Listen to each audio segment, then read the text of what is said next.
26 long weeks of battles have finally led to this moment, the NASCAR Cup Series Playoffs. 16 drivers enter this 10-week war to claim the right and the glory of becoming a NASCAR Cup Series champion. Let's meet the contestants, shall we? Bubba Wallace and the 23 team have finally made the NASCAR playoffs, and they certainly didn't make it easy on themselves. Have they been a playoff caliber team? Absolutely. They've had great runs, they've had great speed, there have been a few races where they were a contender for the win. However, this team is their own worst enemy. There have been so many races this season where they should have had a better result and just didn't get it. Throughout this summer, there were like 5 races where they should have had a top 5, a top 10, and they don't get it because they just fall off in stage 3. They have to clean up their act if they want to make it far through these playoffs. They cannot leave points on the table anymore. Heck, doing that almost costed them their shot at the playoffs in the first place. Poor execution has been a theme for many of the teams this season, but especially this 23 team. That has been their Achilles heel all the way back to their inception in 2021. If there is a time to right the ship, this is the time to do it. They've shown the speed that they can be up there with the best. It's all about figuring out a way to stay there.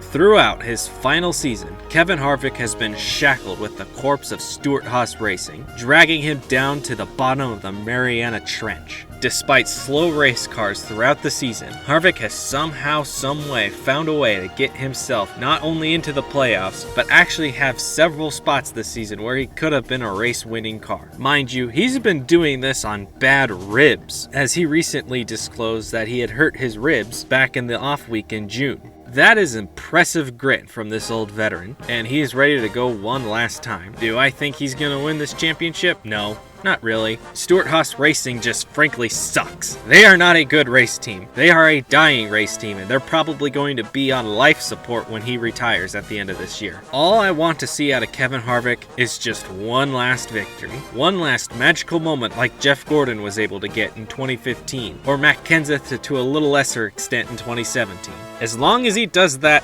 I'm happy. And I don't care what he does in these playoffs as long as that happens. Please, Stewart-Haas Racing, put everything you can into this 4 car so he can have one more moment of glory. I beg you, do one good thing right this year. Please, make it happen.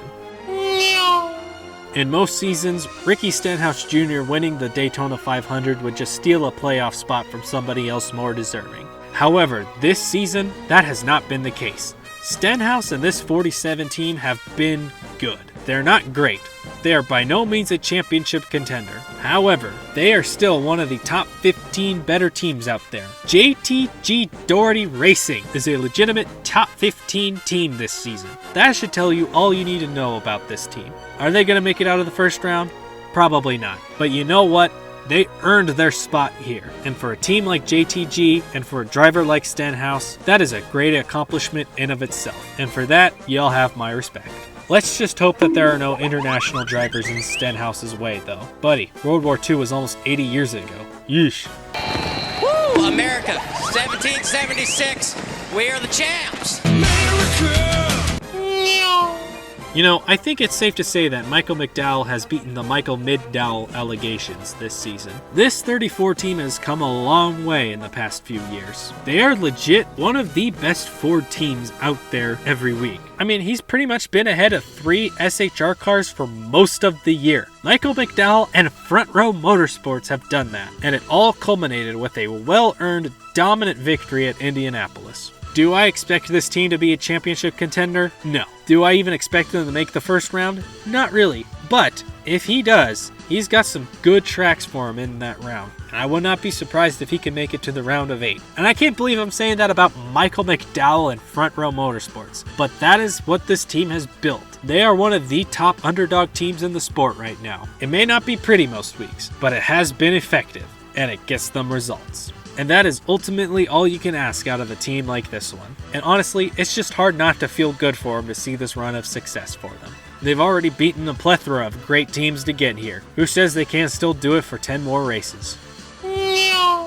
On this season of That's So Ryan Blaney, the start of the year was really up and down. Some races they flared up and looked like they could compete for the win. Other times they were completely irrelevant and nowhere to be found. Sometimes the pit crew did pretty good. Most of the time they were terrible. But then, all of a sudden, he started to spring up into the points. He won Charlotte, broke his winless streak, got a statement win, a career-defining win in the Coca-Cola 600. He got the points lead after Gateway. It seemed like, yes, finally, this was the year that Ryan Blaney was going to emerge and be one of the elite championship contenders. And then this team completely falls off a cliff and are nowhere to be found since then. Gosh, that is so Ryan Blaney. Because you know what? Only Ryan Blaney can dish out this much pain in a season. So, I have to ask, how are you going to disappoint this time around? Will it be winning a couple of playoff races, looking like he's going to go on a run to the championship 4 and then completely fall off a cliff in the round of 8? Because that sounds just so Ryan Blaney. Or maybe he just completely flames out in the first round and gets knocked out like in 2020. Because you know what? That would just be so Ryan Blaney. Whatever it is, I'm ready. Always expect the worst to happen, and you won't be disappointed. You can't fool me. I know your game. I've been a Blaney fan long enough to know how you dish out pain to us. I'm numb to it. Oh, please, seriously, do something this year. I don't know how much more I can take it.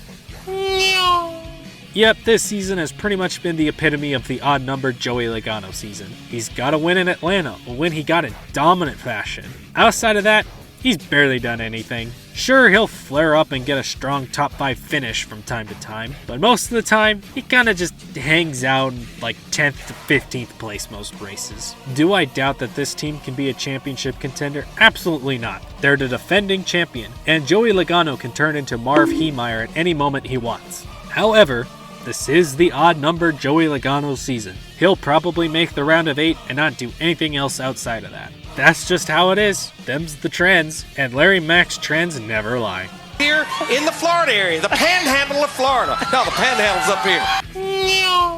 Is it safe to say that there was maybe a little bit more expected out of Tyler Reddick in his move to 2311 Racing this season? This season has just felt like a season of unfulfilled potential. He's had great races. He was dominant at COTA early this season and got a well-deserved victory. There are races where this team does really well, like at Bristol Dirt, or in the Coca-Cola 600, or in the Summer Richmond race. But there have been plenty of races where this team just throws it all away. Sonoma was a huge missed opportunity. Chicago was a huge missed opportunity. And don't even get me started on this pit crew. This pit crew is trash. They threw away Nashville in the early stages. They threw away Michigan in the late stages. This is a team that just cannot get out of their own way. And that's honestly the theme of 2311 Racing in their whole existence. And so far, Reddick has not been able to overcome that. It also doesn't bode well that Reddick has never once made it past the first round in the playoffs. This is a team that can go far.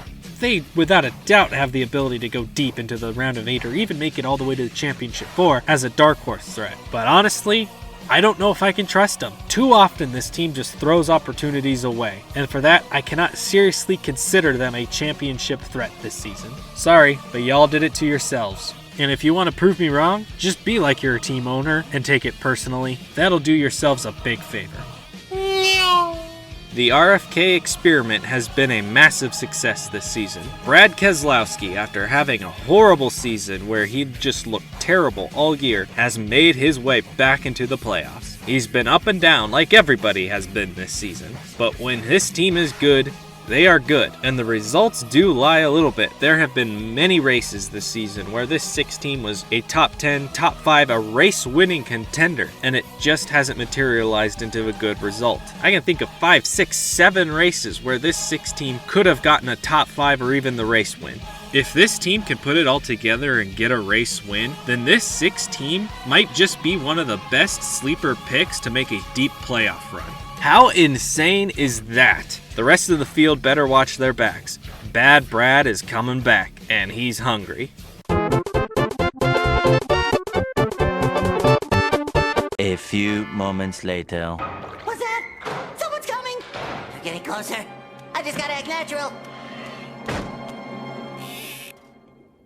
Oh, that's real nice. Meow.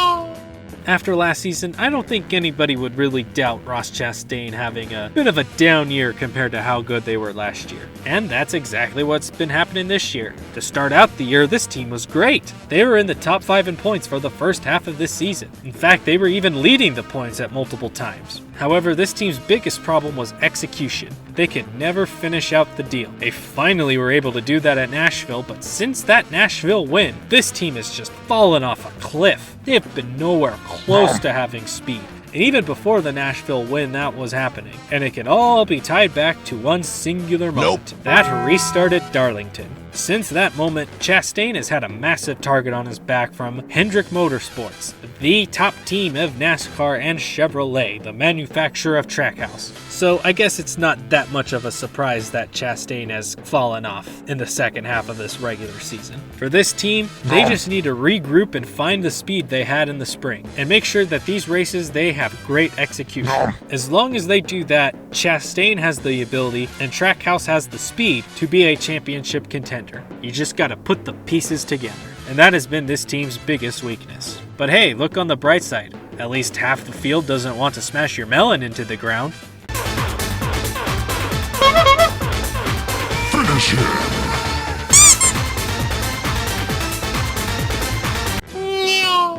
Coming into this season, I really thought it was the year that Christopher Bell was going to break out and become one of the top championship contenders. And it seemed like he would. He got 5 top 5 finishes in the first 8 races of the season, culminating with a win at Bristol Dirt. But since that win at Bristol, this team has been nowhere to be found. They've just been off. They are nowhere close to the speed that Truex and Hamlin have had in the recent months. Now, do I doubt this team's ability? Absolutely not. Twice last season, this team had their back against the wall, staring down the barrel of elimination, and both times they came away victorious to get to the championship 4. I do not doubt that this team can do it again. Will it be this year? The stats seem to suggest that it won't be. However, I will never count out Bell after the run he went on last season. Christopher Bell and Adam Stevens, they're just too good to be down for long.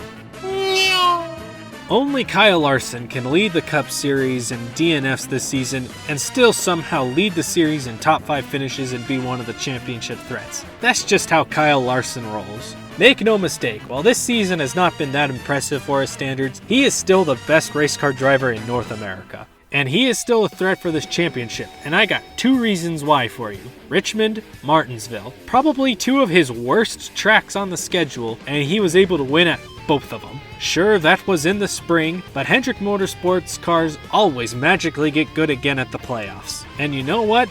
To Larson's credit, the DNFs have gone down in recent weeks. They have actually been finishing these races and executing pretty well. He probably should have had a 3rd win at Pocono if he didn't get Denny Hamlin.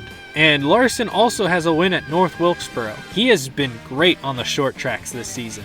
And that bodes well for him in these playoffs because the last race at Phoenix is a short track style track. If he can get all the way there, then he is without a doubt maybe the most dangerous person to win the championship. The thing with Larson is that he has to get there. He has a history of underwhelming in the playoffs outside of his 2021 run. If he can find that form again, then everybody needs to watch out because this championship will go through the 5 team. I am going to kick your ass. A common theme for many drivers this season has been being up and down, inconsistent. Sometimes they'll be up front competing for the wins, sometimes they're just not seen at all. And that can be most exemplified by Kyle Busch this season. When this team hits a peak, they hit a peak. They won 3 races this season. They've won in dominating fashion at Gateway. They won with just raw speed at Auto Club. They even won at a super speedway. Kyle Busch never wins super speedway races, and they won a super speedway race. However, this team's valleys are pretty darn bad. New Hampshire was a weekend from hell. Some of the short track races this season, the team has just been off, nowhere to be found. Throughout the time I've explained this team season, Kyle Busch has already made 2 speeding penalties on pit road. When this team is good, they are one of the top championship contenders. But when this team is bad, they are Austin Dillon level bad. However, if there is one driver one singular driver in this field that I can never count out, no matter the odds stacked against him. It's Kyle Busch. He may not be the best driver in NASCAR right now, but he is without a doubt the greatest driver in NASCAR right now. And that is why he can never be counted out. This is the kind of team that can go all the way to the championship for a dominant fashion, or completely flame out and go out in a whimper in the first round. There is no in between for this team. And for my money, I lean more towards Kyle Busch being the guy that can go all the way to Phoenix. Do not count him out, ever. Oh, look at that. He just got a third speeding penalty.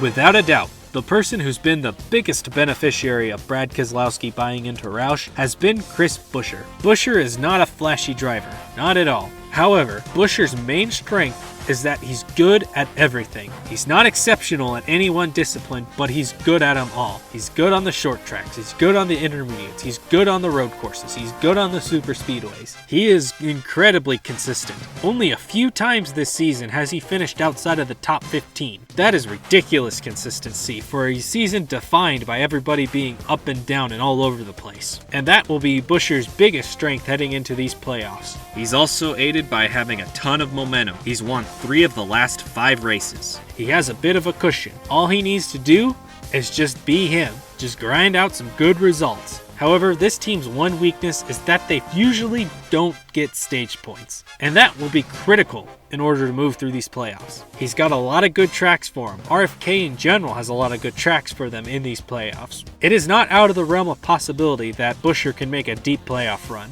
Him and this team, though, have to capitalize on stage points. They have to qualify better, and they have to be up front more to get those stage points. Because if they can do that, then they can tread water above that cut line and just maybe have an outside chance of making it to the championship 4.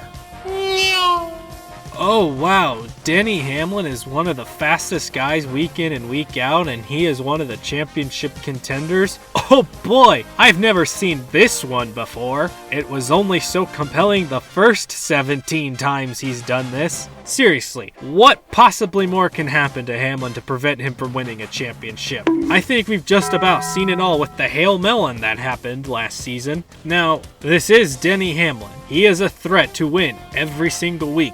Very rarely does this 11 team just completely whiff and miss the setup. That almost never happens. So they will be a contender, but it's Denny Hamlin. It just never works out for him. Why else do you think he's sponsored by FedEx? They're one and the same. They're always purple. That's for a reason. Look at him choke! Look at him suffer! Just do yourself a favor, Denny. Stay away from the 5 car. If you do that, you should be golden. The story of this season is that nobody has been very consistent. Everybody has been up and down. No one has really distinguished themselves or separated themselves from the pack as becoming a championship favorite. The only driver I feel confident enough to say that they kinda sorta have is Martin Truex Jr. Since the first Richmond race in the spring, Truex has been a top 10 threat nearly every single week. To begin the summer, he went on a stretch of top 5 finishes. This is not the dominant Truex of 2017 or 2019. However, he is on his A game, and Truex at his best is nearly unbeatable. Man, whoever didn't have this guy on their playoff predictions must have no idea what they're talking about. Yeah.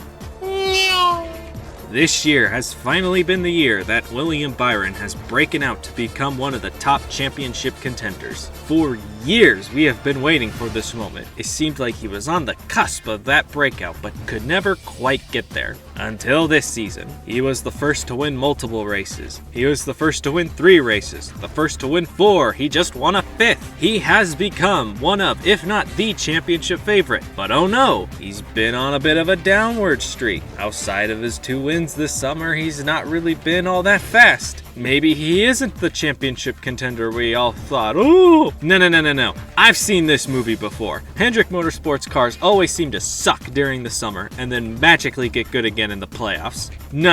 I ain't buying it. I see right through you. I know what's gonna happen. They're gonna go on a tear and go on a deep playoff run because that's just how this works. I guarantee you that if you want to win this championship, you're gonna have to go through this 24 team to get there. You can take that to the bank. Now watch him flame out in the round of 16 now that I said that. Much like last season, the points are incredibly tight. Last place Bubba Wallace and third place Denny Hamlin are separated by less than half a race's worth of points. These points can swing in either direction, and with how inconsistent these teams are, it's damn near impossible to predict how these playoffs will go. But I'm going to try my best anyway. Out in the round of 16, I have Ricky Stenhouse Jr., Michael McDowell, Kevin Harvick, and Tyler Reddick. There are too many top-tier organizations in these playoffs for me to predict McDowell or Stenhouse going anywhere out of this round. Great stories this year, boys, but this is where the storybook ends. As for Harvick, I just don't think SHR has it right now. And it's simple as that. Hopefully he can still get that last magical moment of glory, but I honestly kinda doubt it at this point. And as for Reddick, I'm just going off the trends. He's never made it out of this round before, and this 45 team is way too volatile for me to trust them. But knowing Reddick's luck, he's probably going to be up front in each of these races, and somehow some kind of catastrophe will befell them each time. I predict one race they'll have a crash, another all 4 tires fall off, beaching him on the backstretch, and in the third one they get taken out by somebody else's mess. Out in the round of 12, I have Bubba Wallace, Ryan Blaney, Christopher Bell, and Ross Chastain. I think Wallace is good enough at the tracks in the first round that he'll be able to make it to this one, but this is where his playoff run ends. Now, he is great at Talladega, but I cannot rely on Wallace making it out of this round solely off of Talladega. As for Blaney, you know what? This team just has round of 12 exit written all over them. And that's so Ryan Blaney. But remember, always keep your expectations low, so that way I'm not going to be completely disappointed when he gets eliminated in the round of 8 instead. See, I'm forward thinking. As for Christopher Bell and Ross Chastain, these teams have been on milk cartons over the past summer. A combined 1 top 5 finish since June. These teams are just completely irrelevant, and they'll be lucky to make it anywhere past this round. Out in the round of 8, I have Joey Logano, Brad Keselowski, Kyle Larson, and Denny Hamlin. Joey Logano, he'll somehow make it to this round and not do anything and get eliminated like he does every year. Look it up, he always makes it to this round. For Brad Keselowski, he is one of the best sleeper picks to make a deep playoff run, and I think he will. RFK Racing as a whole has just been too good for me not to trust that they can pull this off, and Keselowski is a great driver and a past champion. He undoubtedly can make a deep run, and I think he might do it with a win or two. And as for Kyle Larson, sure, he might be able to make a playoff run, and it's Kyle Larson, I won't doubt that he will, but he just has a history of underwhelming in the playoffs. And I see that continuing unless if there's a massive spark in this team. But knowing Hendrick Motorsports, yeah, that's probably going to happen. And Denny Hamlin, he always chokes, so he's probably going to choke again. And I am very interested to see in what kind of a way Hamlin finds to lose a championship this time around. And so, with all that said, my championship 4 prediction is Martin Truex Jr., William Byron, Kyle Busch, and Chris Buescher. I believe Truex is the one driver who should be considered the favorite. He has been ridiculously consistent for most of the year, well, to the standards of how everybody else has been so inconsistent this year. He's a crafty veteran and he's been in this position many times before. I have no doubt in my mind that he can make it all the way to Phoenix. As for William Byron, he'll probably reach into that bag of magical pixie dust that they have in Hendrick Motorsports when it comes to playoff time and make a deep playoff run, because that's just always what happens. Kyle Busch and this A team are incredibly volatile. They are a boom or bust pick, and I'm going to err on the side that they boom in these playoffs. And Chris Buescher, I know what you're thinking. What in the world are you doing picking Chris Buescher to make it to the championship 4? To that I say, he has won 3 of the last 5 races into these playoffs at 3 very different styles of track and racing discipline. This 17 team is a very complete team. I think they might just do the unthinkable and make a Cinderella story run to Phoenix. And now, all that leaves is my champion prediction. And so without further ado, my champion prediction is Martin Truex Jr. Yeah! Oh, better luck next time, buddy! Woo! Yeah, I know, it's kind of a boring pick. But you know what? I just think this team has what it takes to get it done. Getting his 2nd championship, the 6th championship for Joe Gibbs Racing, and the 4th for Toyota as a manufacturer. And if this race somehow gets rained out to a Monday, oh, you betcha he's gonna be unstoppable that day. Thank you all so much for watching.